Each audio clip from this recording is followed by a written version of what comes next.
Teman-teman pilih angka berapa yang akhwat dulu? 5. Yang ikhwan pilih angka berapa? 13.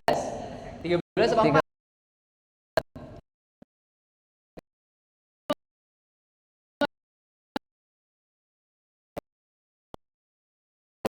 Lima. Ini ya, kenapa sesuatu itu jadi gitu ya? Jadi kapan mas? Ketika kita ngangkat beban itu jadi berat itu kapan? Ketika kita lemah. Ketika kita lemah, artinya kekuatannya kurang, sedangkan bebannya melebihi kekuatannya. Ya. Benar. Jadi sesuai definisi ini ya, sesuatu itu terasa berat ketika dia ngelebihin dari kita. Beban yang kita tanggung itu melebihi kekuatan, menjadi ringan. Sebaliknya ketika kekuatan kita ngelebihin bebannya. Nah, maka gimana caranya merubah beban yang berat atau masalah yang berat menjadi masalah yang ringan? Gimana caranya? Dengan rumus ini. Menambah kekuatan kita. Benar, menambah kekuatan atau mengurangi beban. Mengurangi beban. Itu adalah kata kunci dalam menghadapi masalah. Oke. Kalau meninggalkan beban itu lari misalnya. Lari jadi nggak punya masalah. Iya, langsung. Oke, siap. Oke, dapat kata kuncinya ya. Kalau kita agar masalah itu menjadi ringan, maka yang harus ditambah adalah kekuatannya. Atau yang harus dikurangi adalah bebannya. Dapat dipahami ya. Berarti pilihannya antara menaikkan kekuatannya atau mengurangi bebannya, atau bisa dua-duanya sih sebenarnya. Bisa dua-duanya. Atau yang keempat bisa lari. Case kita bahas adalah yang ke 5. Oke. Apa nih mas? Antum bisa baca mas? Saya baca. Teman-teman lihat ya, tulisannya meskipun kecil ya. Sambil disimak ya. Aku capek ngurusin semua, capek maupun sosial ataupun sendiri.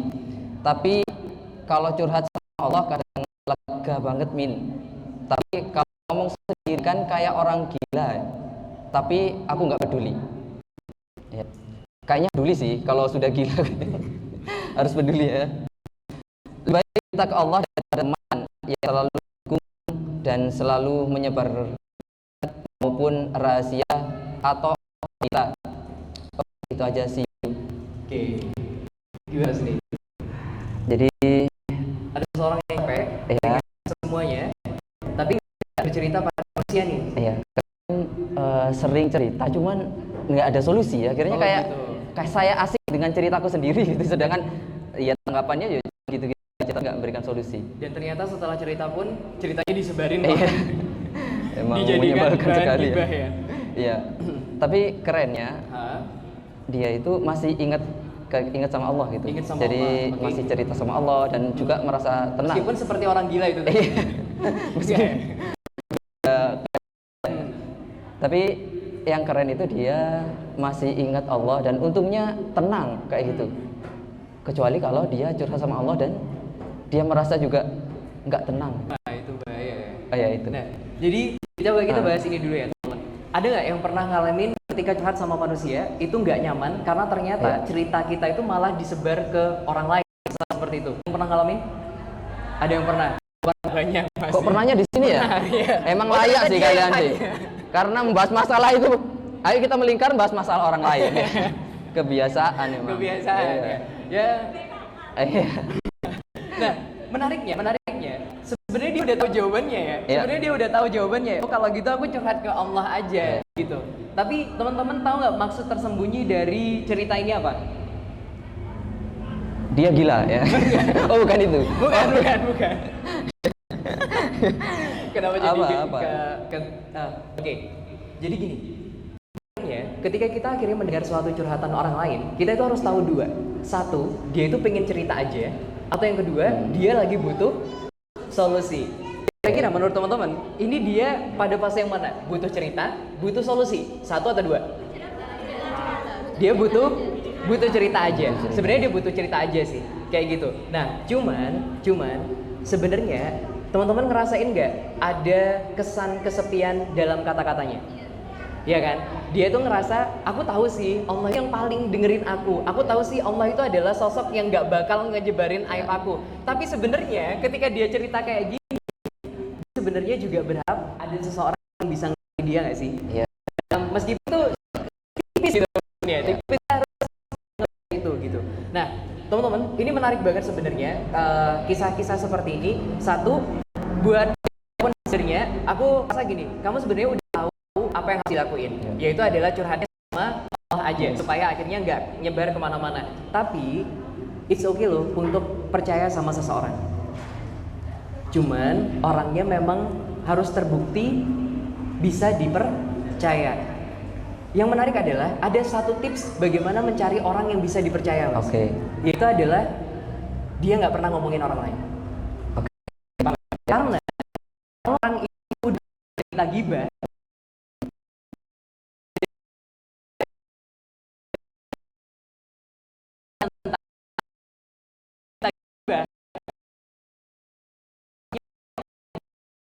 untuk berarti lain seperti ini, maka jangan sama cari. Aku bersyukurnya ngaji itu karena aku punya guru, dan ketika aku curhat sama guru itu apa namanya, insya Allah aku yakin guruku itu tidak itu ternyata aku gurunya guruku. Nah, ketika udah dapat kembalikan lagi kan. Nah, ini kita ngaji nggak kajian seperti ini, ada kajian intens, kita punya pembimbing, ada yang nyebut ada yang nyebut musik, ada yang nyebut murah, siapa aja, intinya dia adalah orang-orang yang dipilih memang untuk ngebimbing, dan udah terbukti bahwa dia adalah orang yang mana ketika dia ngebimbing kita. Dan orang-orang seperti ini insya Allah adalah orang-orang yang ketika kita cerita dia nggak bakal nyebarin aib kita gitu. Mas An pernah nggak curhat sama guru, Mas? Pernah ya, sering ya. Bener, bahkan sering. saya yang minta. Iya. Ya, minta waktu khusus. Minta waktu khusus bener, ya. Minta waktu khusus. Cuman kalau ini ya, kalau posisinya kita sebagai teman ceritanya, kita POV sebagai bukan orang yang cerita yang mendengarkan itu, kita itu harus seperti apa gitu. Siap. Ini sekali lagi tadi, kalau kita dengerin curhat orang lain, kita harus tahu dua hal itu tadi. Dia lagi butuh atau dia lagi butuh solusi. Ketika dia lagi butuh cerita, maka tugas kita cuma aja. Kita diem dan dengerin dia dengan baik. Cara mengetahui dia ini gimana? Nah, contoh kayak gini sebenarnya. Iya. Dia kelihatan sih, biasanya dia itu udah tahu. Aku tahu sih sebenarnya nggak boleh kayak gini. Aku tahu sebenarnya aku harus kayak gini. Cara ini ya.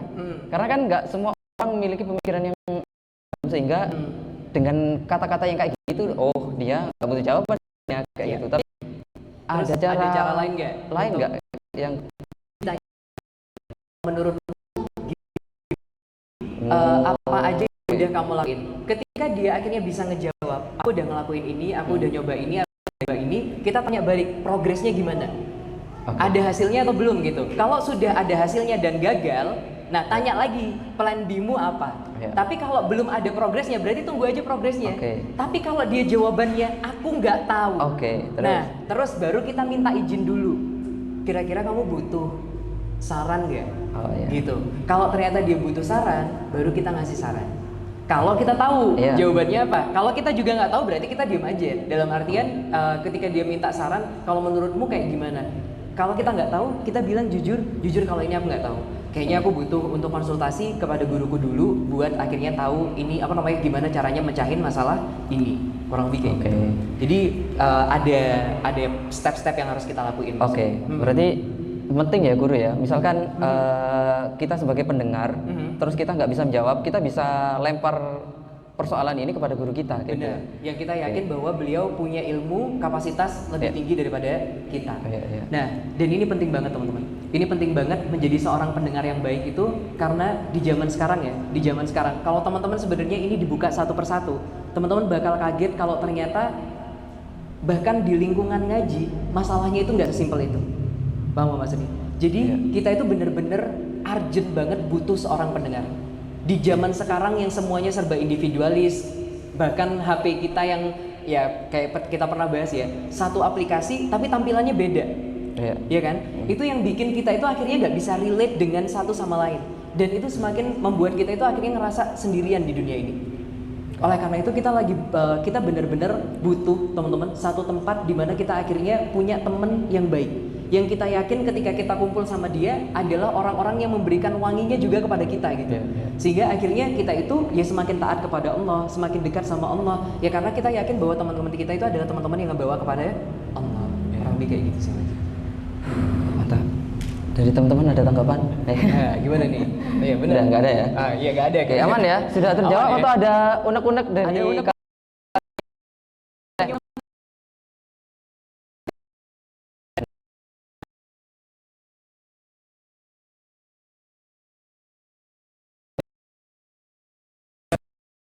ke nomor 13 Nomor ya. 13. Etalase 13 ya teman-teman ya. Iya. Ini 13 atau tirai 1? Enggak. Efek acara sebelah. Efek 12. Menarik ini, menarik Mas. Ini Apa ini? jadi teman-teman kita kan pakai Slido ya.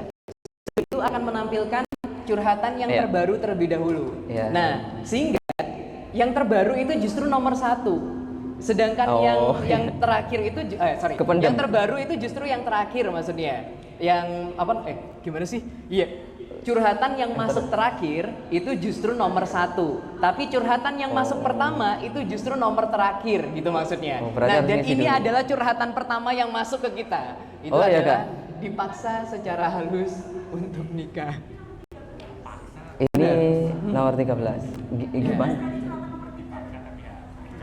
Gimana? Curhatan nomor sebenarnya. Iya benar 13 ya. Yang jadi diurutin tuh kalau masuk setiap kali masuk dia langsung ditaruh nomor 1. Nah ini yang paling bawah. Nah berarti dia emang yang paling pertama kali masuk. Gitu. Nah ya itulah ya. Intinya permintaannya masnya barusan nomor 2 itu nomor 13 ya teman-teman ya. Nomor 13 bener ya mas ya? Oke. Iya. Siap. Apa mas? Kasusnya itu apa tuh? Dipaksa secara halus. Antum pernah dipaksa secara halus nggak? Kalau pemaksaan secara halus. Oh iya, pernah. Tapi orang tua itu pernah nggak sih maksa secara kasar? Aku juga ya. Dan pemaksa secara kasar itu gimana? Ya. Ancaman itu. Iya. Ojo mulai lah ndak nikah kon. Enggak. Apa ya? Turunan jopo. Dolano terus sebenarnya. Itu apa? Perintah tapi ancaman sebenarnya. Iya, kayaknya ya beda konteks sih. Kayaknya semua juga mengalami hal yang sama ya, halus ya maksudnya orang tua ya, meskipun ya aku juga nggak kebayang cara kasar orang tua untuk nyuruh nikah itu gimana ya. Dijebak ternyata, dia pulang ternyata udah siap semua. Enggak dong. Dipaksa secara halus menikah. Harusnya aku tanya ke antum dong. Apa? Antum pernah nggak dipaksa secara halus menikah? Pernah kayaknya. Oh, pernah kayaknya. Jangan-jangan ini antum. Enggak pernah dong, masih di usia-usia tertentu ya. Mungkin usia 25 ke atas itu pasti di kode-kode kayak gitu. Kapan kayak gitu. Terus dan lain sebagainya. Mungkin ya, hal-hal yang kayak gitu yang mungkin dimaksud dipaksa secara halus. Mungkin ditanyain terus terkait tentang kapan nikahnya kayak gitu dan lain sebagainya. Siap. Tapi aku mau tanya dulu deh, ada yang pernah ngerasain ini nggak? Dipaksa secara halus untuk menikah, kayaknya sama orang tua deh, sama orang tua. Ada yang pernah ngerasain? Atau kalau nggak dipaksa, minimal dikode atau ditanyain? Atau sama pacarnya dia? Apa? Sama pacarnya? Nggak mungkin. Sama ya? Pacarnya? Dipaksa ya kapan mas datang ke rumah? Rene ngono ya. Iya. Apa piye ngono? Enggak kayaknya orang tua kayaknya. Oke. Iya. Fokus ya. Iya. Nah, dipaksa secara halus untuk menikah. Ini menarik nih. Kenapa ada kata dipaksa di situ? Benar. Cakep. Karena belum siap. Kapan seseorang itu ngerasa dipaksa karena dia belum siap, tapi disuruh untuk melakukan sesuatu yang dia belum siap itu nggak sih? Iya. Nah, di sini menariknya. Kira-kira aku tuh selalu bilang kayak gini mas, there is no such thing like ujuk-ujuk. Gak ada sesuatu yang terjadi itu karena ya tiba-tiba aja gitu. Ngapain ya? Oh maksa anak nikah lah gitu. Gak mungkin orang tua itu tiba-tiba kayak gitu. Pasti selalu ada alasan kenapa akhirnya orang tua itu akhirnya ngelakuin itu kepada anaknya. Nah sekarang aku tanya balik nih, kalau menurut teman-teman, kenapa seseorang orang tua, sepasang orang tua itu memaksa anaknya menikah dalam tanda kutip? Kira-kira kenapa? Pengen punya cucu. Oke. Ada lagi. Pengen melihat anaknya bahagia sih. Pengen melihat anaknya bahagia. Karena kalau sendirian nggak bahagia. Iya, kayak gelisah ngono, kayak nggak tenang ngono. Gitu. Kayak nggak tenang. Pandangan orang tua biasanya kayak gitu. Pandangan Dan orang ono sing ngurus. Biar ono sing Biar ngurus. ada yang ngurus. Terus ada lagi. Ngerasa udah tua. Ada lagi. Karena dilihat udah siap menikah. Kalau dari versi orang tuanya. Ada lagi. Ingin menyaksikan pernikahan anaknya. Iya. Terus ada lagi nggak? Kenapa? Biar anaknya nggak maksiat. Masya Allah. Ada lagi nggak? Karena umur. Ada lagi? Kalau jujur, kalau dulu waktu aku masih jomblo, aku nggak bisa paham POV ini. Karena aku belum ngerasain jadi orang tua itu kayak gimana. Kenapa sih seorang tua itu akhirnya nyusu itu apa? Keburu-buru. Mendesak, nyusu sih. Iya. Tak benerin ya. Iya, nyusu. Apa namanya? Mendesak. Ya, Kenapa orang tua itu biasanya mendesak anaknya itu untuk ngelakuin sesuatu yang dia anggap itu baik, misal kayak gitu. Ternyata bener, apa jawaban-jawaban dari teman-teman semuanya tadi, ada yang karena dia pengen punya cucu, ada yang pengen ngelihat orang tuanya, anaknya itu menikah, kayak gitu. Nah, cuman kalau POV buat aku, ini sebagai orang tua maksudnya, sebagai orang tua, karena aku yakin banget aku nggak akan selamanya ada di samping dia. Dan karena ketika aku udah membaca bahwa aku nggak bakal lama lagi, aku berharap ada seseorang yang memang jagain dia. Dan ketika aku mati, aku bisa pastiin bahwa dia itu udah berada di tangan yang tepat. Maka dari itu kenapa biasanya akhirnya nyusu-nyusu, akhirnya mendesak, ayo dong segera. Itu POV nomor 1 ya, karena aku ngerasa bahwa aku pingin dia itu berada di tangan yang tepat. Itu yang pertama. Yang kedua, aku suka banget jawabannya mbaknya tadi, agar anaknya nggak maksiat. Kalau aku udah ngelihat dalam tanda kutip ya naudzubillah min dzalik, semoga itu tidak terjadi padaku juga gitu ya. Kalau seseorang itu udah deket banget dengan kemaksiatan, contoh dia udah pacaran ternyata, maka nasihat itu nggak masuk. Maksudnya ketika aku bilang kayak bisa nggak diputusin kayak gitu. Tapi kalau dia ternyata memang udah nggak bisa diputusin, udah nggak bisa dinasehatin lagi dalam tanda kutip, maka ya udah nikah aja. Jadi dalam artian itu untuk mencegah dia itu agar tidak bermaksiat di dalamnya. Meskipun bukan berarti ketika menikah itu artinya udah tidak udah terbebas 100% dari kemaksiatan, itu enggak gitu. Tapi minimal itu mencegah untuk tidak terjun terhadap dosa yang lebih besar. Maksudnya kayak gitu. Itu kalau POV dari orang tua ya. Itu kalau POV dari orang tua. Kalau dari Mas An mungkin ada POV dari anak. Kalau dipaksa menikah itu rasanya kayak gimana Mas An? Ketika aku ngerasain itu. Enggak merasa dipaksa sih aku sih. Oh gitu. Enggak pernah merasa dipaksa karena salah satu nasihat dari guru-guru kita itu ya, ketika ngobrolin terkait tentang nikah dan orang tua itu menyetujui dan bahkan mengarahkan kita untuk menikah, itu bukti kalau kita sudah siap kayak gitu kan. Oh, kayak menarik banget kayak jawabannya Mbak tadi ya. Okay. Justru kalau kita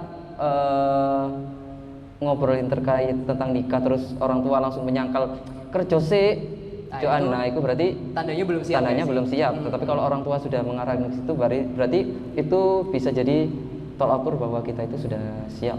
Nah, ini menarik banget teman-teman, sudut pandang ini. Ketika seseorang orang tua itu akhirnya ngasih lampu hijau dan akhirnya tidak mempertanyakan atau malah mendorong teman-teman itu untuk melakukan pernikahan, artinya benar banget kata Mas Aan, orang tua itu akhirnya melihat bahwa teman-teman itu sudah memenuhi indikator-indikator siap nikah maksudnya, menurut sudut pandang dari orang tua. Nah, di sini ketika terjadi perbedaan sudut pandang antara teman-teman dan orang tua, apa yang harus dilakuin? Menyamakan sudut pandang. Menyamakan sudut pandang atau menyamakan sudut pandangnya ya, memperlihatkan kalau itu kan dari versi orang tua. Nah, teman-teman coba nego, maksudnya dengan cara memperlihatkan sudut pandang teman-teman sebenarnya kayak gimana. Atau dengan bertanya baik-baik, kalau menurut Bapak, aku ini udah siap nikah belum? Nah, itu nanti dilihat, oh bapaknya itu ternyata mengukurnya dari pekerjaan misal. Oh ternyata dia udah bangun pagi juga, dilihat mentalitasnya, oh udah bagus nih dan lain-lainnya. Kalau menurut ibu, aku udah siap nikah belum? Oh ternyata dari menurut ibu kayaknya udah siap, dia tidak emosian, ngomongnya bagus kepada wanita dan lain-lainnya, ternyata udah siap, udah oke kayak gitu ya. Nah, kalau ternyata teman-teman punya indikator lain yang itu ternyata tidak sesuai dengan indikator orang tua, saat itulah perlu komunikasi. Bener, saat itulah perlu komunikasi. Dan ini pernah terjadi kepadaku bukan soal pernikahan. Ini pernah terjadi kepadaku dalam soal pekerjaan, masalah PNS. Waktu itu ketika aku pertama kali lulus, orang tuaku kekeh pengen aku jadi PNS. Tapi akhirnya aku bilang bahwa, Ma aku nggak mau. Ma aku nggak mau jadi PNS. Nah terus apa yang harus dilakukan dalam kondisi seperti ini? Nah teman-teman, ketika kita punya sudut pandang yang berbeda dengan orang tua, maka katakan dengan mantap dan jelaskan secara dewasa, bukan dijelaskan secara anak-anak. Ya kayak gimana itu anak-anak itu? Nah, jadi kalau anak-anak itu muncul lama, aku lo gak seneng lah nongkrong lo malah digini-gini no dan bla bla bla. Kalau kayak gitu, orang tua itu juga akan melihat sebagai anak-anak. Berarti itu adalah pemikiran anak-anak yang tidak mau aja. Dan orang tua akan tetap merasa bahwa indikatornya orang tua itu jauh lebih bagus daripada indikator dia. Kamu itu nggak tahu apa urip iku angel. Misal kayak gitu. Jaminan engko somben awakmu lak wis tuwek ya apa? Gimana kalau kamu udah tua?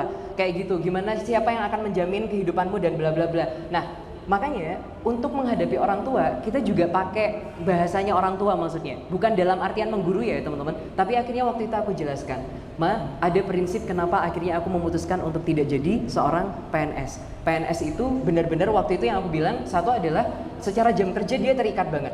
Secara jam kerja dia terikat banget. Dan ini berbenturan dengan dakwahku. Dan ini berbenturan dengan dakwahku. Yang membuat aku akhirnya tidak fleksibel ketika ternyata ada undangan untuk ngisi kemana dan lain-lainnya. Itu aku nggak bisa. Nah, cuman untuk akhirnya melakukan negosiasi, teman-teman tahu ya, dalam negosiasi itu ada namanya bargaining position atau nilai tawar, posisi tawar. Ketika kita itu posisi tawarnya kuat, maka ya itu yang bikin kita bisa menang dalam negosiasi itu. Tapi ketika posisi tawar kita itu rendah, maka kita nggak bisa menang. Maka dalam negosiasi untuk tidak menjadi PNS tadi, aku ngebawa bahwa, Ma, aku komitmen ketika aku tidak menjadi PNS, aku komitmen punya pekerjaan yang tetap baik. Dan waktu itu aku tunjukkan penghasilanku berapa, gajiku berapa, misal seperti itu untuk meyakinkan bahwa ibuku sekalipun aku tidak jadi PNS, aku tetap komitmen dan yang paling penting bukan masalah nominalnya, tapi yang aku tunjukkan adalah aku sungguh-sungguh dengan pekerjaan yang aku ambil. Nah, termasuk dalam kondisi menikah. Ketika teman-teman akhirnya punya target lain selain menikah sehingga menyebabkan teman-teman tidak meletakkan pernikahan itu menjadi prioritas utama saat ini, maka katakan dengan dewasa, secara dewasa kepada orang tua, Ma, Pa, aku tahu Mama, Papa ingin yang terbaik buat aku. Tapi saat ini ada impian yang pingin aku kejar. Aku mau menyelesaikan S2 dulu dan melanjutkan S3 ke Australia misal, atau ke Eropa atau apa bla bla bla gitu. Misal seperti itu. Nah, di mana di sini aku melihat aku udah punya peluang tinggi banget. Ditunjukkan juga, itu kan tadi secara kata-kata ya. Nah selain itu bargaining positionnya gimana untuk naikinnya? Yang ngomong diperlihatkan, bangun pagi, sinau itu apa? Belajar ditunjukkan teman-teman kesungguhan teman-teman itu dalam mengejar sesuatu yang bukan pernikahan itu tadi. Sehingga orang tua itu bisa lebih legowo ketika akhirnya menerima sudut pandang daripada teman-teman. Tapi yang banyak kali ini Mas, ketika dia akhirnya menolak menikah, dia itu nggak nunjukin hal itu. Maksudnya, akhirnya dia tidak memiliki bargaining position yang kuat, sehingga akhirnya masih terlihat bahwa anak ini belum bisa mikir kayak aku mikir, kayak gitu. Sehingga akhirnya orang tua itu sulit banget untuk ngelepas teman-teman untuk mengambil jalan yang teman-teman itu pikir itu baik. kurang lebih kayak gitu sih. Itu kalau dari aku. Makanya dari teman-teman kalau ternyata berbeda POV-nya sama orang tua, maka samakan POV-nya dan naikkan nilai tawar teman-teman di hadapan orang tua dengan cara mengatakan itu dengan dewasa dan pemikiran yang dewasa. Kurang lebih kayak gitu. Luar biasa. Termasuk ilmu ya. Termasuk Karena ilmu. kemarin ketika kita sharing-sharing, beberapa alasan teman-teman kenapa nggak menikah itu bukan terkait tentang pekerjaan. Pekerjaan sudah stabil, nggak ada masalah. Cuman ilmu kayak gitu. Kan kadang kita merasa mungkin di era-era sekarang itu ada belajar tentang parenting lah, terus belajar ini dan sebagainya. Sedangkan orang tua kita zaman dulu ya wis seperti itu kayak gitu ya. Nah itu mungkin ketika kita kok ndak nikah le, sik belajar mah kayak gitu kan. Nah itu mungkin perlu dijelaskan. Benar. Jadi juga. ketika nanti teman-teman akhirnya mengejar ilmu tertentu sebelum akhirnya menikah, karena teman-teman ngerasa belum punya ilmu terkait hal ini gitu ya, maka ditunjukkan ilmu apa sih yang teman-teman pelajari dan butuh waktu berapa lama. Karena orang tua itu juga mengukur gitu ya. Jangan bilang kayak aku belajar loh Ma, tapi kayak nggak ada perubahannya gitu, kayak nggak ada sesuatu yang berubah. Dan yang menarik ketika akhirnya Ustadz Felix tuh ngebahas hijrah gitu, yaitu adalah ngomong kayak gini. Apa sih definisi hijrah? Hijrah itu adalah berpindah dari satu tempat ke tempat yang lain. Tapi kalau dalam Islam berarti dalam satu kondisi ke kondisi yang lain, kondisi yang buruk ke kondisi yang lebih baik. Oleh karena itu, esensi dari dari hijrah adalah perubahan. Adanya perubahan dan itu harus kasat mata itu kelihatan maksudnya. Kasat mata itu kelihatan. Maka ketika kita akhirnya melakukan negosiasi kepada orang tua kita bilang, Ma, aku mau belajar dulu. Harus kelihatan bedanya apa antara teman-teman sebelum belajar dengan teman-teman itu sesudah belajar itu kayak gimana. Karena kalau tidak kelihatan, maka ya ngukurnya gimana? Kok kayak gak ono bedanya antara kemarin belajar sama enggak? Misal, sekarang tutur katanya lebih baik. Sekarang bangunnya lebih pagi. Sekarang tanggung jawabnya tanpa disuruh ini bersih, kamar bersih, misal kayak gitu. Ini tertata rapi, makanan nanti kalau misal diparani itu apa sih? Disambangi sama aja.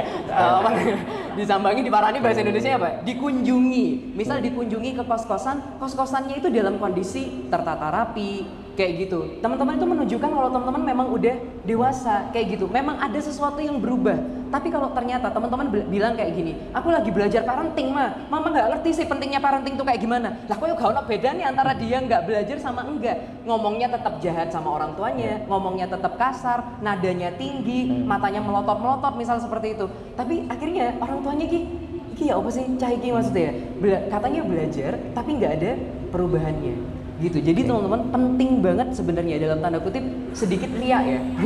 Ria itu dalam artian sedikit menunjukkan maksudnya kalau teman-teman itu memang udah berubah gitu. Memang teman-teman itu udah berubah daripada sebelumnya. Itu penting banget. Padahal cuma berapa kata ini ya dipaksa.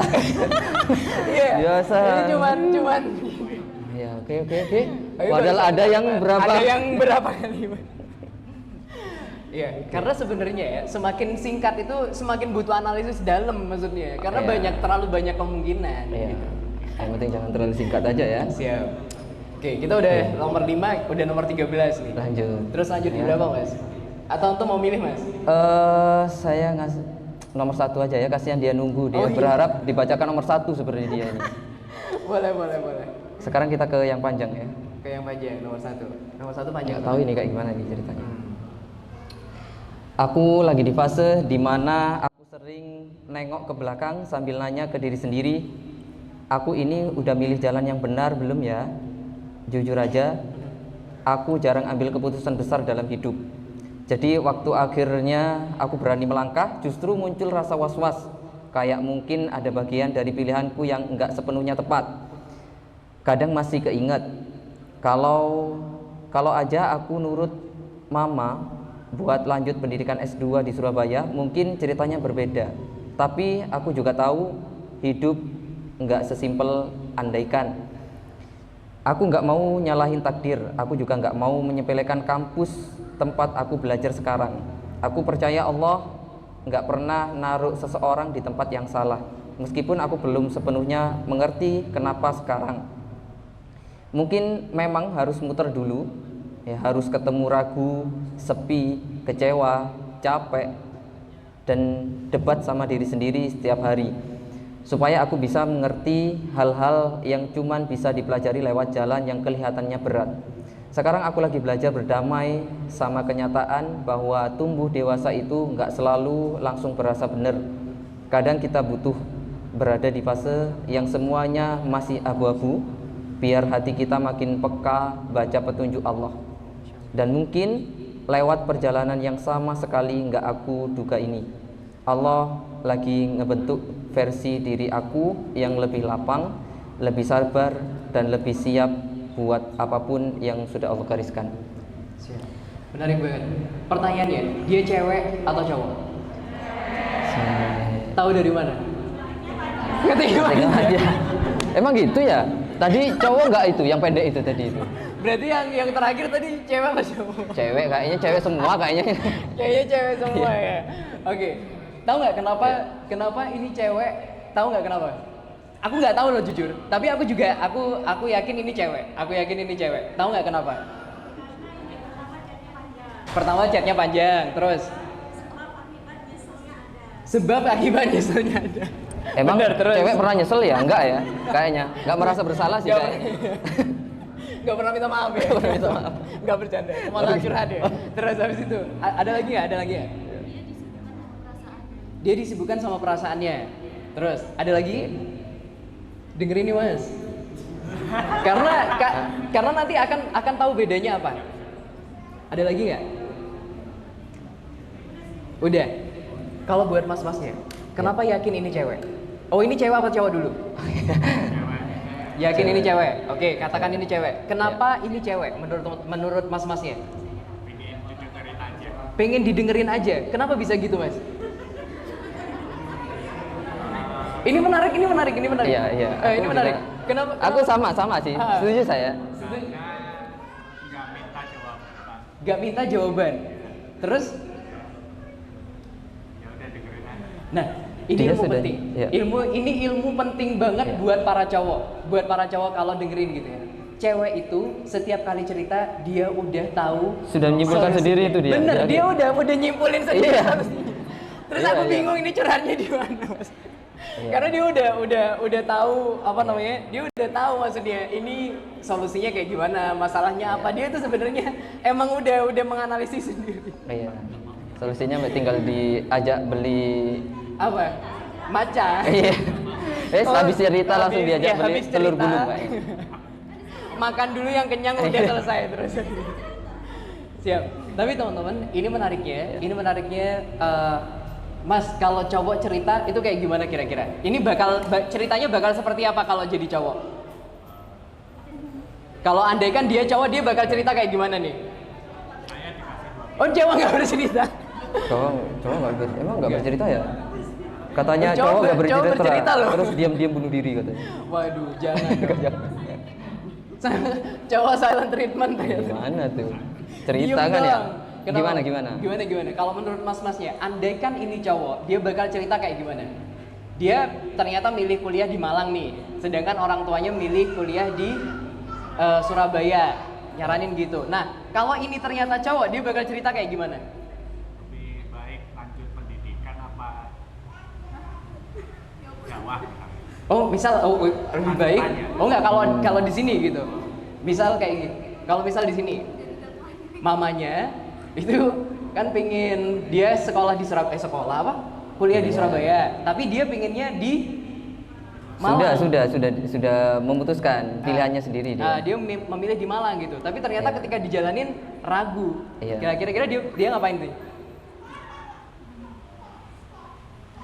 Menariknya, cowok itu kalau cerita dia pasti bilang kayak gini, aku harus kayak gimana? Ya. Nah, dia itu baru tahu nggak? Ini bedanya cowok sama cewek. Cowok itu udah mikir duluan, detail. Kalau buntu baru cerita. Ya. Dan itu buntu setelah berlarut-larut maksudnya, setelah berlarut-larut dan udah akhirnya mau meledak, itu baru cerita. Tapi kalau buntu, didiemin sehari, ternyata ada jawabannya, dia nggak bakal cerita. Dia nggak bakal cerita, paham nggak maksudnya? Tapi didiemin sehari tetap nggak ada cerita jawabannya. Besok didiemin lagi nggak ada jawabannya. 2 tahun menghilang baru dia tanya, ini aku harus kayak gimana ya? Kuliahnya udah berhenti dulu 2 tahun. Iya, teman. Paham nggak maksudnya? Itu cowok, itu cowok, itu cowok. Nah, kalau cowok biasanya ini penting banget buat teman-teman yang nanti akan menjadi pendamping bagi para cowok. Entah itu ceweknya, entah itu guru dari cowok-cowok ya. Kalau cowok itu udah ngilang, saat itu dia harus dicari. Saat itu dia harus kalau ngilangnya tidak wajar. Paham ya maksudnya? Kalau menghilangnya tidak wajar, saat itu dia harus dicari. Tapi kalau misal dia menghilang tidak wajar dan semakin dicari semakin menghilang, itu artinya benar-benar harus segera ditarik. Karena kalau tidak ditarik, dia akan semakin tenggelam, dan semakin tenggelam. Nah, ini menarik. Gimana itu, Mas? Nah. Soalnya ini. Oke. Karena dengan kasus yang sama coba terus. Iya. Menghilang ya, cowok menghilang. Ada temanku juga menghilang, bahkan dicari keluarganya. Dicari teman-temannya. Terus bahkan aku berusaha untuk tidak menanyakan masalah itu, tidak ikut mengejar gitu. Biar dia tidak semakin lari kayak gitu.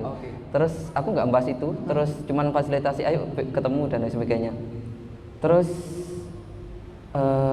pada suatu waktu ketika aku tanya kamu di mana, dia semakin menghilang. Aku nggak bisa menjawab untuk saat ini. Kayak gitu. Nah, itu apakah kita harus mengejar itu tadi atau melepasnya? Yang menarik itu adalah ketika Ustadz Hadi Hidayat itu menjelaskan apa itu manusia. Manusia itu berasal dari kata anas, teman-teman. Jadi nas ya maksudnya. Jadi dia itu secara arti itu adalah sesuatu yang terlihat maksudnya. Ya. Nah, berbeda dengan jin. Jin itu adalah sesuatu yang tidak terlihat. Oleh karena itu jin, jannah itu dari kata yang sama. Jannah itu surga, itu juga sesuatu yang tidak terlihat. Kalau terlihat itu malah bukan jannah berarti. Oke, paham nggak maksudnya? Jadi itu bukan surga. Nah, oleh karena itu, karena sifat dasar itu manusia adalah terlihat, maka ketika dia sedang tidak terlihat, artinya dia sedang tidak baik-baik saja. Ya. Nah, kalau jin itu harusnya dia tidak terlihat. Justru kalau dia menampakkan diri, artinya dia sedang tidak baik saja. Ini menariknya karena tapi ini dibahas di lain sesuatu ya. Maka kalau dia tampak sebagai pocong, kuntilanak dan bla bla bla, itu malah saat dia sedang nggak waras kayak itu. Paham nggak maksudnya? Justru ketika dia jadi pocong dan kuntilanak dan menampakkan diri, maka dia dihukumi sebagai sesuatu yang terlihat. Maka boleh dibunuh, boleh ditendangin, boleh diapain misalnya kayak gitu kalau dia memang mengganggu kayak gitu. Tapi itu di cerita yang berbeda. Kalau kita kembali lagi ke cerita ini. Nah, cuman kalau buat ini tanggapannya kayak gimana? Dia udah yakin, dia udah tahu solusinya apa terkait hal ini. Yaitu dia tahu bahwa tidak dia cuman butuh diyakinkan bahwa jalan yang dia ambil untuk kuliah di Malang itu adalah jalan yang benar kayak gitu. Yang pasti aku bilang, entah kamu kuliah di Malang, entah kamu kuliah di Surabaya, maka tantangan itu akan selalu ada. Oleh karena itu, yang perlu kita lakukan bukan menyesali apa yang udah kita putuskan sebelumnya. Yang kita harus lakukan adalah melakukan yang terbaik untuk menghadapi setiap tantangan yang muncul. Dan aku yakin kalau selama itu adalah keputusan yang tidak melanggar syariat, gaspol. Ambil ambil ancang-ancang yang kuat dan lari sekencang-kencangnya yang teman-teman bisa, maksudnya di jalan yang teman-teman udah pilih itu. Apapun nanti hasilnya, ya bersiaplah dengan itu semuanya. Kurang lebih itu. Nah, sekarang kita masuk ke case yang ini. Nah, gimana kalau ternyata ini adalah cowok? Kalau tadi cowok, teman-teman, ini bahaya. Dalam tanda kutip. Tahu nggak maksudnya? Kayak tadi aku bilang ya. Cowok itu, tahu nggak kenapa seringkali ini terjadi itu kasusnya berbeda sih. Misal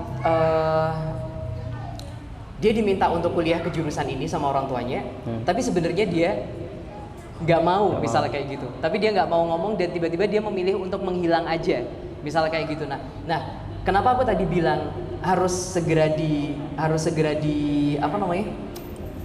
ditarik. Misalnya sebelum akhirnya dia terlambat untuk menanggulangi semuanya, karena tahu nggak, hal kayak gini itu sering banget terjadi pada cowok. Yaitu yang akhirnya memutuskan untuk tidak lanjut kuliah. Jadi dia berhenti stuck di skripsinya biasanya. Dia punya masalah di situ, dia dia buntu gimana sih cara ngerjain skripsi kayak gitu ya. Terus habis itu dia akhirnya menghilang sehari, diendapkan sehari. Ternyata nggak ketemu jawabannya, diendapkan 2 hari, nggak ketemu jawabannya. Ternyata tanpa disadari diendapkan 1 semester, diendapkan 2 semester, diendapkan 3 semester, sampai ternyata tiba-tiba muncul pesan dari akademik kalau nggak selesai di semester ini, maka pilihannya adalah DO. Dan ternyata ketika dia tetap tidak bisa menghadapi itu, berarti ternyata pada endingnya DO. Tahu nggak, kasus ini bukan kasus yang langka, tapi kasus ini itu sering banget terjadi. Orang-orang yang akhirnya skripsi tiba-tiba menghilang, tiba-tiba muncul rambut gondrong, atau tiba-tiba udah berkelana kemana bisa. Nah, kasus yang di jembatan itu kan gara-gara skripsi. Nah, bener. Kasus yang terakhir gara-gara skripsi. Cowok juga nggak sih? Dia ngerasa tekanan itu berat banget, terus habis itu nggak ketemu jawabannya, besoknya nggak ketemu jawabannya, besoknya lagi nggak ketemu jawabannya, dan besoknya dia bunuh diri dengan cara lompat dari jembatan Suhat. Makanya gue tadi bilang kenapa penting banget buat cowok itu ditarik dalam kondisi seperti ini. Karena kalau cewek dia itu sering kali nangis ke temennya, udah nangis ke temennya, ngobrol ke temennya, bla bla bla, curhat dan bla bla bla. Tapi kalau cowok nggak bisa kayak gitu. Cowok nggak bisa kayak gitu. Dia memang dalam artian, dan dalam fase pertama ketika ditarik tidak akan mulus. Maksudnya pasti akan ada penolakan. Tahu nggak kenapa? Harga diri. Bener. Karena cowok itu egonya tinggi. Karena ketika dia ditolong dalam tanda kutip ditolong sama orang lain, dia itu bakal ngerasa kayak lemah. Dia akan terlihat jelek kayaknya kalau misal dia akhirnya menerima uluran tangan dari orang lain. Maka ini penting banget buat para cowok ya. Kamu harus tahu kapan saatnya mempertahankan harga diri dan kapan saatnya enggak. Dan bercerita itu tidak menghancurkan harga diri kita sebagai seorang laki-laki. Ini penting banget. Ini penting banget. Satu hal yang menghancurkan salah satu kehidupan rumah tanggaku adalah ketika aku nggak yakin ketika aku harus bercerita sama istriku. Ketika akhirnya aku ngerasa bahwa aku harus menanggung semuanya sendiri, memikirkannya sendiri, mencari solusinya sendiri, dan itu bikin aku berantem sama istriku berkali-kali. Ketika akhirnya dia tanya kenapa sih, ada apa, dia sebenarnya udah ngebuka cerita gitu kan, tapi aku ngerasa bahwa aku masih bisa menghandle ini semuanya sendiri, sampai akhirnya meledak dan nggak bisa, yang akhirnya kenanya ke istriku, yang kenanya akhirnya ke anak kayak gitu, dan akhirnya malah melebar kemana-mana kayak gitu, sampai akhirnya aku suka banget ya, salah satu podcast yang aku dengerin tuh ya dia bilang kayak gitu, yang ngerubah stigma bahwa cowok bercerita itu adalah sesuatu yang wajar. Cowok bercerita itu adalah sesuatu yang wajar. Bro, kita nggak diciptakan untuk jadi robot maksudnya. Kita diciptakan dengan hati juga yang punya kapasitas. Yang ketika kita itu akhirnya burn out, ketika kita lagi bener-bener buntu kayak gitu, kita memang harus tahu solusinya apa. Kapan saat kita memang harus minta tolong kepada orang lain, saat memang udah nggak ketemu jawabannya apa. Dan saat seperti ini, please jangan ngeyel ya, maksudnya jangan keras kepala. Kayak tadi ya, kalau skripsi itu buntu, ngomong dalam artian kalau memang udah nggak ketemu lagi jawabannya harus kayak gimana, ngomong masalahnya itu apa gitu ya. Joki banyak gitu, nggak bercanda ya. Terus habis itu kenapa? Ya, bisa. Kamu butuh ya, kita urunan maksudnya urunan buat bayar jokinya, maksudnya biar selesai gitu. Maksudnya ngomong kayak gitu, ngomong. Nah, cuman memang penting banget untuk mencari tempat ngomong yang baik. Karena kalau enggak, ya sekali lagi ya, cowok itu enggak semuanya memang satu, karena memang dia tidak terbiasa untuk mendengarkan cerita orang lain, sehingga ketika ada cowok lain itu bercerita, mereka akhirnya enggak ngasih solusi yang tepat. Kayak gitu. Seringkali diajak minum misal, diajak maksiat misal, kayak gitu, atau bahkan menawarkan solusi-solusi yang enggak bener lah pokoknya. Kayak gitu. Maka saat inilah kita benar-benar penting punya yang namanya teman soleh. Teman soleh. Nah, dalam kasus tadi emang kita itu selalu kayak gini ya, yang kata antum ya, dia itu ketika ditanyain kamu ada di mana sekarang, dia menolak, ya kan, dia menolak dengan dia bilang kayak aku nggak bisa ngomong ini ada di mana. Maka dalam kondisi ini kita nggak bisa intervensi kan, karena memang kita nggak tahu, kita nggak mungkin juga ke polisi buat melacak orang ini misal kayak gitu kan, nggak mungkin sedetail itu, kecuali memang punya kapasitas untuk itu ya, itu beda cerita. Nah, cuman dalam kondisi seperti ini kalau memang udah nggak bisa diapa-apain, ya udah Maka Rasul itu bilang kayak gini, barang siapa melihat kemungkaran maka ubahlah dengan tangan. Ini itu dilakukan kalau itu kita tahu rumahnya di mana, kita tahu kosnya di mana. Kalau kita tahu teman kita hilang, jangan diem, datang ke kosnya.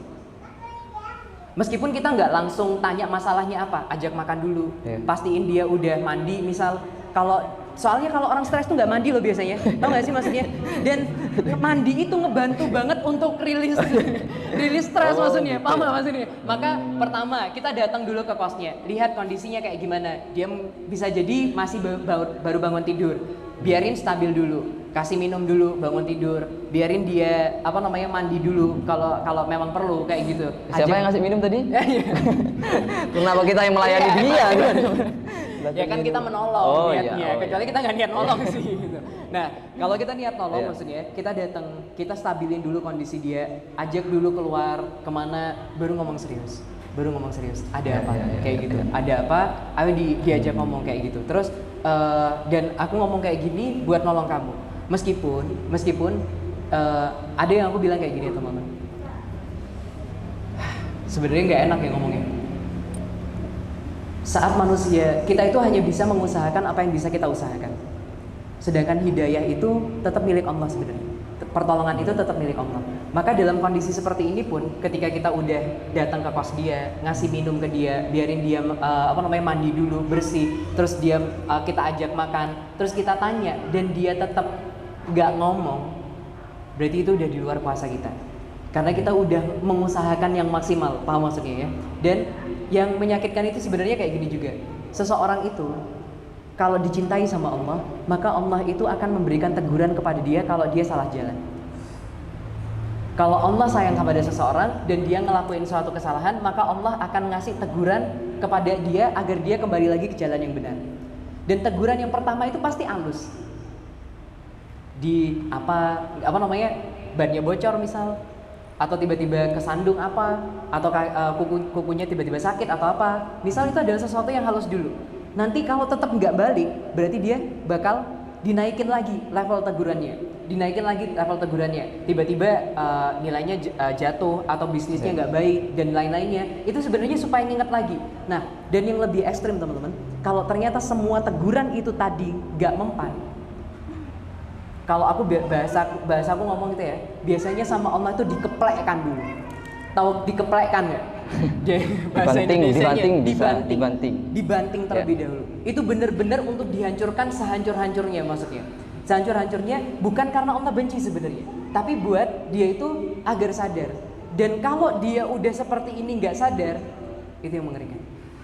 Itu artinya itulah baru muncul yang namanya qaswah al-qalb, yaitu hati yang mengeras, yang nanti sama Allah kalau di dalam surat Al-Baqarah ya, sesungguhnya hati mereka itu keras dan Allah menambah penyakit sesungguhnya hati mereka berpenyakit dan Allah menambah penyakit di hati mereka itu tadi. Jadi karena mereka tidak mendengarkan omongan Allah itu, maka Allah jadikan mereka itu semakin tersesat lagi. Dan udah kalau kayak gini, mau ditegur satu Indonesia pun, di roasting sama seluruh netizen pun gak ada efeknya. Dia makin yakin kalau itu jalan yang benar. Paham gak maksudnya? Bukan malah introspeksi diri, tapi dia semakin yakin kalau wah ini baik kayak gitu. Nah itu dan itu adalah fase yang mengerikan justru.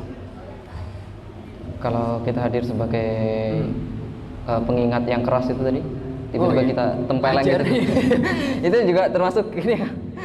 Nggak boleh ya? Nah, ini menarik Mas. Apa? Boleh. Oh boleh. Karena di dalam Islam boleh.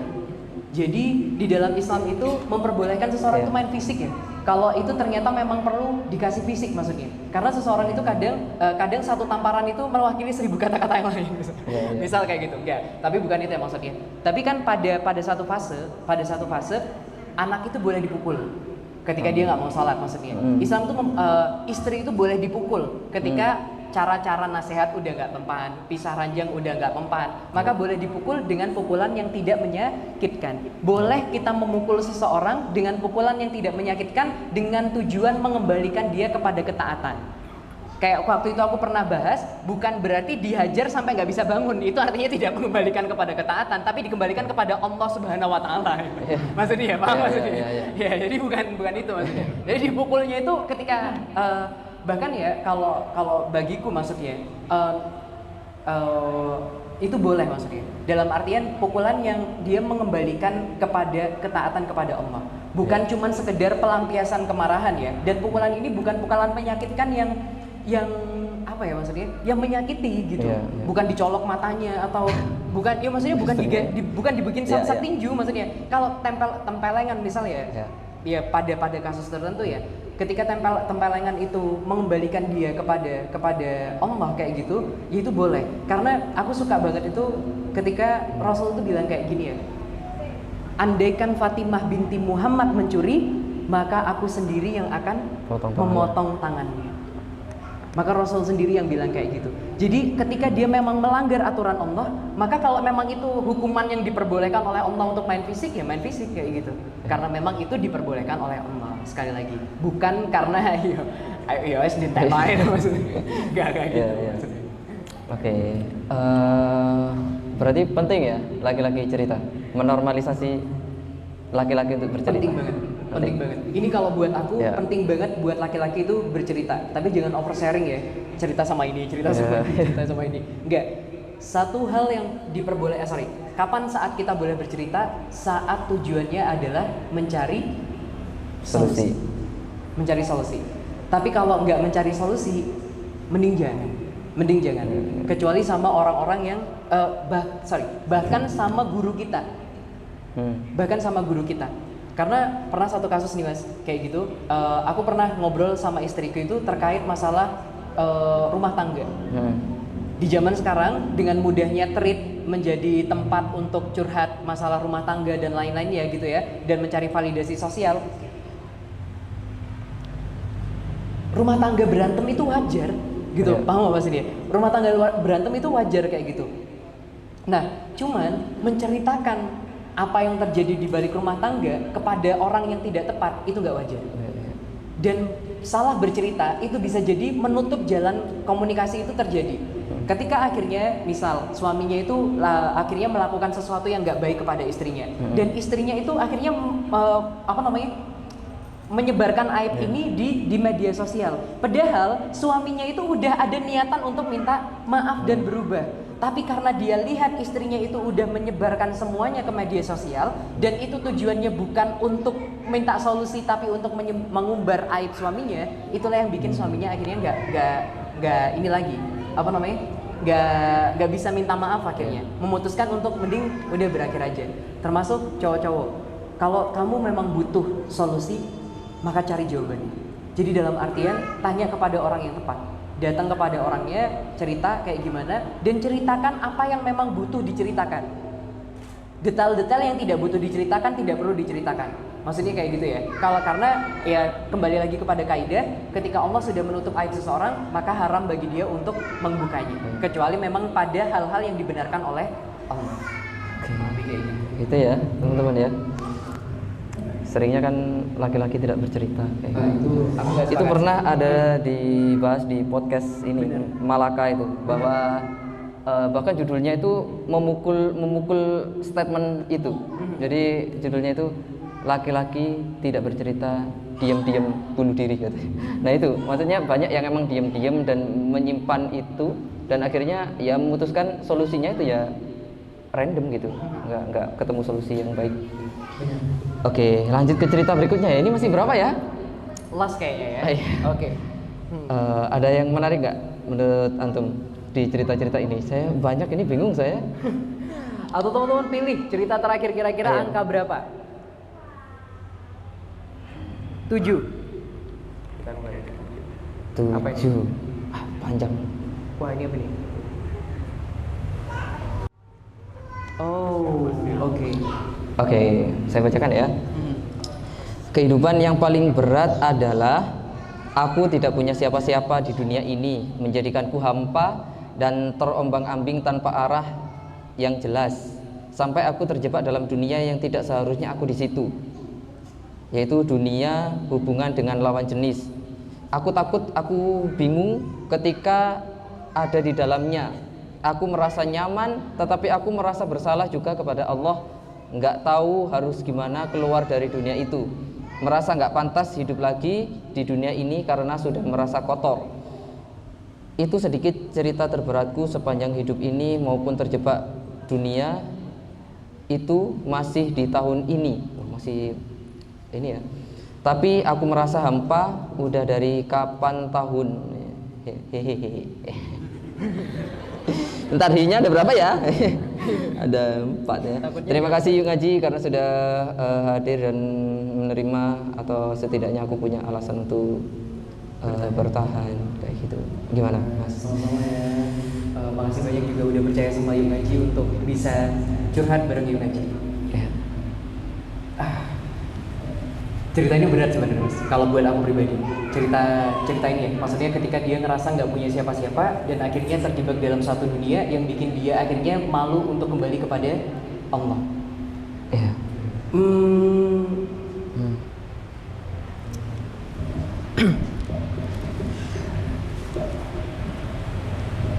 Udah oh ya, iya.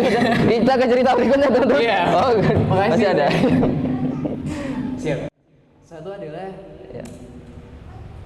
aku tuh selalu percaya bahwa ada satu alasan kenapa Allah itu ngasih satu ujian itu kepada seseorang. Dan di kisah ini ya, ketika dia itu ngerasa hampa dan gak punya siapa-siapa, padahal dia juga udah akhirnya berpacaran dan sampai melakukan Melakukan pacaran itu. Oke. Terus dan dia sampai ngerasa kotor kepada Allah itu ya. Tapi tau gak sih, ada sesuatu yang menarik dari kisah dia ini apa? Ada satu anugerah yang Allah berikan dalam cerita ini. Teman-teman tahu nggak apa? Apa? Aku masih Tangguh? merasa kotor. Benar. Ya. Aku sepakat banget. Ketika dia ngerasa dia bersalah sama Allah. Teman-teman tahu nggak? Kalau ada banyak orang di luar sana yang dia ngelakuin salah sama Allah, tapi dia nggak ngerasa salah. Teman-teman tahu nggak? Kalau ada banyak orang di luar sana yang bermaksiat kepada Allah, tapi dia nggak malu. Tapi yang orang ini dia malu sama Allah. Dia ngerasa bersalah banget sama Allah. Dan itu adalah perasaan yang luar biasa yang benar-benar gak Allah kasih kepada sembarangan orang. Kecuali hatinya itu benar-benar lagi dipanggil sama Allah. Dan tahu gak sih, kita tuh selalu ngerasa kayak bahagia itu ketika punya segalanya mungkin ya. Tapi tahu nggak kenapa dia dikasih hampa ketika dia akhirnya dapetin cowok yang dia inginkan atau cewek yang dia inginkan dalam kasus ini? Karena Allah itu pengen bilang bahwa yang bisa bikin kamu bahagia cuman aku. Supaya dia nggak berharap lagi dengan siapa-siapa, supaya dia nggak bergantung lagi dengan siapa-siapa, karena Allah lagi jaga hatinya agar dia tidak ter-attach atau dia tidak terhubung dengan orang-orang yang nantinya akan membuat dia semakin jatuh dan semakin jatuh. Maka buat siapapun kamu, entah itu cewek ataupun cowok yang sedang mengalami hal ini, sedang berpacaran, bermaksiat kepada Allah, dan kamu ngerasa kotor sama Allah, tetap balik sama Allah. Semalu apapun kamu datang ke masjidnya Allah, semalu apapun kamu tetap sholat, semalu apapun kamu tetap sujud sama Allah, semalu apapun kamu tetap kembali lagi sama Allah, minta lagi sama Allah agar dikuatkan, agar bisa ngelepasin itu sepenuhnya. Karena teman-teman, gak mudah akhirnya buat seseorang itu untuk ngakuin kesalahannya itu sama Allah. Karena ada orang-orang yang akhirnya sama Allah itu dibiarkan terus akhirnya bergelimang dalam dosa itu tanpa dia pernah ngerasa bersalah sedikit pun sama Allah. Maka buat kamu, Allah lagi sayang banget. Maka jangan nyerah, jangan lepasin rasa nggak enaknya, jangan lepasin rasa malunya, tetap datang kajian. Kamu boleh datang kajian, kamu boleh datang ke sini belajar bareng Yuk Ngaji, kamu boleh. Sekalipun kamu punya maksiat lain, sekalipun kamu masih belum bisa lepas dari itu, dengan dosa-dosamu kamu boleh datang ke sini. Yang datang ke sini bukan orang-orang yang setiap hidupnya itu hanya berbuat hal yang baik-baik aja. Yang datang ke kajian ini adalah orang-orang yang sama-sama pingin jadi baik, sama-sama pingin nebus dosanya sama Allah. Maka buat teman-teman yang ngerasa kotor, yang ngerasa gak baik, yang ngerasa hidupnya penuh dengan kegagalan karena terus bermaksiat, tobat maksiat lagi, tetap datang ke kajian ini. Karena Allah jika menginginkan kebaikan buat hambanya, Allah nggak ngasih dia uang, Allah nggak ngasih dia tahta, Allah nggak ngasih dia pasangan yang paling cantik atau yang paling ganteng, tapi Allah kasih dia pemahaman agama. Maka ketika teman-teman akhirnya merasa bersalah itu, percayalah, rasa bersalah itu sangat luar biasa teman-teman. Maka pernah suatu ketika ya, ada orang yang berdosa, dia datang kepada seorang imam. Maka dia tanya kepada gini, "Ya imam, apakah aku bisa jadi kayak dirimu?" Maka imamnya bilang, "Bisa, karena sesungguhnya pertolongan Allah itu nyata." Tapi teman-teman tahu nggak pertanyaan dia selanjutnya apa? "Ya imam, bisakah engkau jadi seperti diriku?" Maka imamnya terjatuh dan dia nangis. Teman-teman, untuk istiqomah itu berat banget. Untuk bisa ngerasa bersalah sama Allah itu mahal banget harganya. Untuk bisa nangis ketika sholat, untuk bisa minta kepada Allah ampun terhadap apa yang kita udah lakuin itu nggak mudah. Maka kalau kamu punya perasaan itu karena Allah sayang banget. Karena Allah pilih kamu dari sekian banyak orang lainnya, dilembutkan hatinya, dimudahkan buat memahami agama agar kembali lagi sama Allah. Kita yang ada di depan sini, aku, Mas Aan, teman-teman yuk ngaji di sini, bukan karena kita udah bersih banget akhirnya kita berada di sini, enggak. Tapi karena kita udah tahu, kita udah pernah ngelakuin hal yang nggak baik di masa lalu, tapi kita ingin jadi lebih baik lagi. Kita ketemu sama teman, kita saling nasihatin satu sama lain, kita saling menguatkan. Ketika aku berdiri di sini, ketika aku lagi duduk di sini ngomong kepada teman-teman, bukan karena aku nggak pernah ngelakuin dosa, tapi untuk menebus dosa-dosa yang udah aku pernah, untuk bikin tameng, untuk bikin agar aku nggak balik ke sana lagi, punya rasa malu sama Allah ketika aku ngomong hal baik, maka aku juga berharap aku tidak melakukan hal-hal buruk. Maka buat teman-teman, buat kamu yang masih bergelimang dengan dosa, kemaksiatan apapun itu, tetap datang, tetap datang. Bahkan kalau kamu perlu datang, ajak pacarnya. Kita belajar bareng di sini. Karena kalau nggak di sini, di mana? Kalau bukan di rumah Allah, terus di mana? Dan Allah pasti terima. Dan Allah pasti terima niat-niat baik itu. Dan yakinlah bahwa Allah akan memberikan jalan terbaik, gimana caranya hubungan yang nggak baik tadi dalam tanda kutip secara status bisa dirubah menjadi hubungan yang baik di hadapan Allah. Maka dari itu teman-teman semuanya, andaikan ada mbak-mbak yang belum berhijab, datang ke Yuk Ngaji. Boleh. Apakah boleh? Boleh. Mas-masnya yang masih punya pacar, apakah boleh datang ke Yuk Ngaji? Boleh, datang bawa pacarnya ke sini. Aku nggak benerin pacarnya ya, aku nggak benerin pacarannya, tapi aku benerin ketika teman-teman itu beneran niat untuk jadi lebih baik lagi. Maka dari itu teman-teman semuanya, Yuk Ngaji ada buat kita tumbuh bareng. Yuk Ngaji ada buat kita belajar tentang Allah dan Rasulnya dan semakin baik sama-sama. Bukan cuman kumpulan orang-orang baik aja, tapi orang-orang yang sama-sama mau jadi baik. Maka aku berterima kasih banget kepada mbaknya atau masnya yang udah percaya kepada kita untuk nyeritain hal ini kepada kita. Kalau gitu mas. Masih ada lagi ya?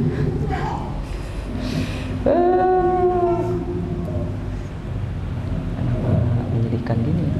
Lanjut gak? Sampai jam berapa ini? Udah kayaknya 21.15 nih. Oh iya. Masya Allah. Iya, masih banyak sebenarnya Masih cerita banyak. bahkan tidak hanya di akhwat ya, di ikhwan juga banyak juga cerita-cerita. Bahkan ketika kita nggak hanya di online ya, di offline itu ternyata ikhwan itu menyimpan banyak cerita, menyimpan banyak masalah gitu. Ketika kita kemarin hangout bareng itu, ternyata iya mereka diem-diem itu menyimpan masalah itu kayak gitu. Dan ada alasan kenapa akhirnya kita bikin sesi ini teman-teman. Ada alasan kenapa akhirnya kita bikin sesi tanya jawab kayak gini. Karena masalahnya itu seringkali kayak gini. Kita itu untuk dari seseorang yang tidak tahu menjadi tahu, kita harus ngapain teman-teman? Atau untuk mengubah seseorang yang tadinya nggak tahu menjadi tahu, harus diapain? Dikasih tahu. Bener nggak sih? Dikasih tahu agar dia berubah jadi dari tidak tahu menjadi tahu. Tapi teman-teman tahu nggak gimana caranya agar seseorang yang tadinya tidak bisa menjadi bisa? Itu gimana? Belajar nanti masuknya yang ke pertama, dari tidak tahu menjadi tahu. Tapi kalau dari tidak bisa menjadi bisa, itu harus ngapain teman-teman? Harus diapain? Belajar juga sih, tapi belajarnya Dikasih seperti contoh. apa? Ya, belajarnya seperti apa maksudnya? Belajar seperti apa? Nah, cakep. Tadi Dikasih jawabannya contoh. adalah dikasih contoh. Anakku itu kalau aku bilang, kalau kayak waktu itu aku pernah bilang ya, nak coba lompat 3 kali ke depan. Dia bisa dengerin ini. Lompat 3 kali ke depan itu adalah lompat pertama, lompat kedua, dan lompat ketiga. Tahu nggak? Ini namanya teori. Nah, ini namanya teori. Dia bisa denger, kita juga bisa denger, kayak gitu. Tapi ketika nggak ada contoh, kira-kira anakku bisa nggak tadi ngelakuin lompat 3 kali ke depan? Nggak bisa. Paham nggak maksudnya? Nah, inilah pentingnya kenapa akhirnya kita itu perlu untuk ngebahas kasus per kasus. Ya. Karena bisa jadi kita tuh bilang kayak gini, Mas. Kalau kamu punya masalah, sabar ya. Nah, kayak gimana sabar itu memang teori, paham nggak maksudnya? Udah tahu caranya kayak gimana, udah tahu sih teorinya memang kudu sabar gitu. Kalau dikasih sesuatu yang menyenangkan itu syukur ya. Ya udah tahu di dalam kepala itu udah tahu, tapi belum bisa. Karena kita nggak pernah lihat sabar tuh kayak gimana. Kayak gitu. Sabar kalau diputusin pacar tuh gimana? Sabar kalau ditinggal nikah tuh kayak gimana? Sabar tuh ketika akhirnya beda pendapat sama orang tua tuh kayak gimana? Kita butuh referensi nyata supaya akhirnya benar-benar kegambar dan lebih mudah buat kita akhirnya yang tadinya nggak bisa menjadi bisa untuk ngelakuin kesabaran itu. Makanya kenapa kita akhirnya bikin sesi ini, karena kita berharap, Mas Han, kita juga berharap ngasih referensi kepada teman-teman. Sebenarnya harus kayak gimana ketika dalam posisi kayak gini. Iya. Penting sih Mas terkait tentang masalah, karena kan bahkan di pernikahan pun hal yang apa ya, di kelas-kelas pernikahan itu hal yang paling banyak ditanyakan itu bagaimana mengatasi masalah ini. Benar. Tapi itu nggak pernah, jarang diajarkan kasus yang seperti ini kita harus bersikap seperti apa kayak gitu. Nah, ini juga kita pengen belajar terkait tentang masalah ini. Bisa jadi masalah ini ya nggak hanya satu orang, tetapi banyak orang ternyata mengalami masalah yang sama. Nah, menyikapi masalah ini, entah itu kita yang sedang menghadapi masalah ini atau kita sebagai orang yang ngasih solusi kayak gitu. Nah, itu kita belajar bagaimana solusi yang terbaik gitu sih. Benar. Jadi teman-teman, kisah sharing ini nggak harus buat teman-teman, tapi bisa jadi menjadi pembelajaran buat teman-teman ketika menghadapi kasus yang sama, case yang sama. Karena sejatinya ketika akhirnya Allah itu bilang telah kusempurnakan agama ini untukmu, kayak gitu di surat Al-Maidah ayat ketiga, itu Allah itu udah nutup tidak mungkin muncul masalah baru. Paham maksudnya? Tidak mungkin muncul masalah baru di dalam kehidupan manusia. Sejatinya masalah itu hanya berulang aja, kayak gitu. Masalah sama pasangan, masalah sama diri sendiri, masalah sama pekerjaan, dari dulu sampai sekarang itu ada. Cuman beda-beda bentuknya aja, tapi sejatinya sama. Oleh karena itu sebenarnya kita belajar ini agar tahu referensi-referensi dalam pemecahan masalah-masalah dalam setiap bentuknya itu kayak gimana. Kurang lebih kayak gitu. Oke, wah luar biasa ya. Ya. Kita bakal ada ini nggak apa gitu untuk menceritakan kisah-kisah yang lain gitu. Siap. Teman-teman suka dengerin podcast gak sih? Suka. Gimana kalau kita? Nah itu, andai kan Yuk Ngaji itu ngeluarin podcast, teman-teman kira-kira bakal terbantu nggak? Kalau emang ngerasa kayak gitu, kita pengen nyoba karena pekan depan kan kita ngebahas sesuatu yang bahagia ya. Kalau pekan ini kita ngebahas sesuatu yang berat. Cuman dari 13 kasus yang masuk itu baru 9 gitu. Itu baru 9. Dan ini hanya sebagian kecil dari seluruh rekapan yang sebenarnya udah masuk ke kita. Kayak gitu. Nah, rencananya kita itu pengen ngejawabin ini secara online.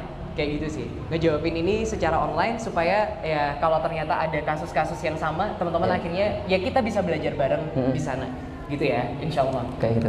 Dan teman-teman yang lain, terutama yang cowok, yang mungkin cowok tidak bercerita, boleh banget teman-teman menceritakan apa aja yang teman-teman keluhkan kayak gitu, entah itu lewat yang seperti ini atau mungkin ketemu langsung Mas. Nah, masih. itu banget. Aku barusan mau ngomong gitu.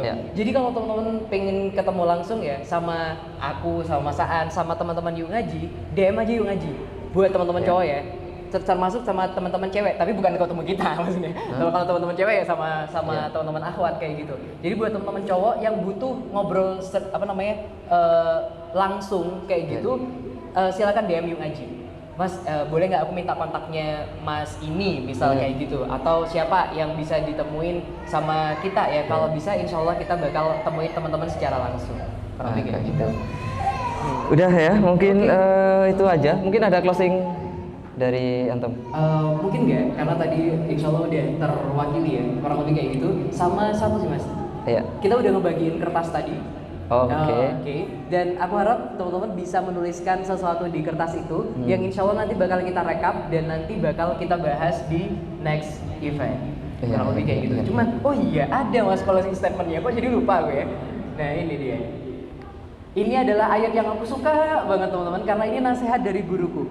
Yaitu adalah, boleh jadi kamu membenci sesuatu padahal ia amat baik bagimu, dan bisa jadi kamu menyukai sesuatu padahal ia amat buruk bagimu. Allah mengetahui sedangkan engkau tidak mengetahui. Ini tuh ayat yang aku paling suka ketika aku lagi ngadepin sesuatu yang berat banget Mas. Iya. Sesuatu yang berat banget. Karena aku selalu nganggep ya Allah kok gini banget kayak gitu. Iya. Nah, ketika kok gini banget itu, aku selalu ingat pasti ada kebaikan di balik ini. Iya. Jadi kalau aku pernah bikin salah satu tulisan itu, aku bilang kayak gini ya. Hal yang paling berat dalam menghadapi ujian itu bukan ujiannya, tapi berprasangka baik kepada Iya, Allah. iya. Maka yang aku harapkan adalah ketika aku menghadapi ujian, yang tidak hilang dariku adalah prasangka baik kepada Allah. Bahwa Allah pasti punya maksud dalam setiap takdir yang Allah gariskan untuk kita. Iya. Begitu. Oke. Yes. Tapi seringnya kalau ini yang kita pakai itu yang ini, yang ketika kita kondisi terburuk baru Pakai bisa yang jadi ini ya. baik untuk Oh iya, kalau dalam kita. kondisi Tapi yang kalau terbaik, memang ini terbaik, terbaik ya. kalau kondisi terbaik, enggak ini enggak buruk ini pokoknya ini. Pokoknya ini ini baik. ya. Kayak gitu wes, pokoknya sing api-api pokoknya. Nah, buat pekan depan nih Mas. Nah, Apa ini? apa hal yang paling kamu syukuri hingga 2025? Kita akan bahas Oke. nih. Oke, itu ya teman-teman ya. Nanti di pekan depan ya. Ya, pekan benar. depan kita akan Pekan bahas depan. terkait tentang apa yang disyukuri ya di tahun 2025 ya. Teman-teman cerita ya berarti ya. Boleh cerita dong ya, biar teman-teman yang lain itu akhirnya juga ngerasa kebahagiaan ya. Iya. Kita sharing dan kita berharap menutup 2025 itu dengan sesuatu yang bahagia Mas. Iya, oke. Oke, itu aja teman-teman sharing-sharing di kali ini. Harapannya tidak hanya di sini ya, kita mungkin di lain waktu, entah itu ndak harus nunggu satu pekan ya. Kalau teman-teman pengen sharing segera mungkin besok dan lain sebagainya itu bisa menghubungi Yung Haji Malang mungkin ya. Kayak gitu. Oh iya, bisa menghubungi Iya. ya. Iya, bisa menghubungi aja. Orang-orang yang Haji Malang sih bekerja. Iya, mungkin itu aja ya. Iya, benar. Ada lagi Mas? Udah? Nggak ada ya. Dari aku Oke, kurang lebih seperti itu untuk forum kali ini teman-teman. Semoga nanti kita semuanya ya bisa lebih bersabar lagi dan menjadi pribadi yang lebih baik lagi. Amin. Kayak gitu. Kita tutup dengan istighfar ya. Astagfirullahaladzim, astagfirullahaladzim. Oke, sebelum masuk ke sana, saya pengen bagi sesuatu. Yang nyatet angkat tangan. Ada yang nyatet nggak dari teman-teman? Oke, mbaknya nyatet? Nyatet beneran? Iya, Oke, beneran. bentar ya. Oh, Masya Allah. Sebelum kita tutup. Oh, ada dia ya, Masya Allah. Oke. Kok tuh nggak bilang sih? Saya punya Oh. ini lupa ini dari tadi ini ya. Masya Allah. Monggo bisa di ini ya. Sponsor nggak ini? Iya. Enggak ya? Enggak ya. Oh, enggak. Oh iya. Sudah itu aja ya. Yang cowok ada yang nyatet? Ada yang nyatet? Dalam pikiran Mas. Oke, disimpan hadiah. Sudah ada hadiahnya, cuman saya simpen ya. Enggak ada yang nyatet ya. Nah, itu. Oke, kurang lebih seperti itu teman-teman. Kami mohon maaf kalau ada salah kata ya. Next, sampai jumpa di episode berikutnya. Jangan lupa kita tutup dengan doa kafaratul majelis. Oke. Subhanakallahumma wa bihamdika asyhadu an la ilaha illa anta astaghfiruka wa atubu ilaik. Sekian kami pamit. Wassalamualaikum warahmatullahi wabarakatuh.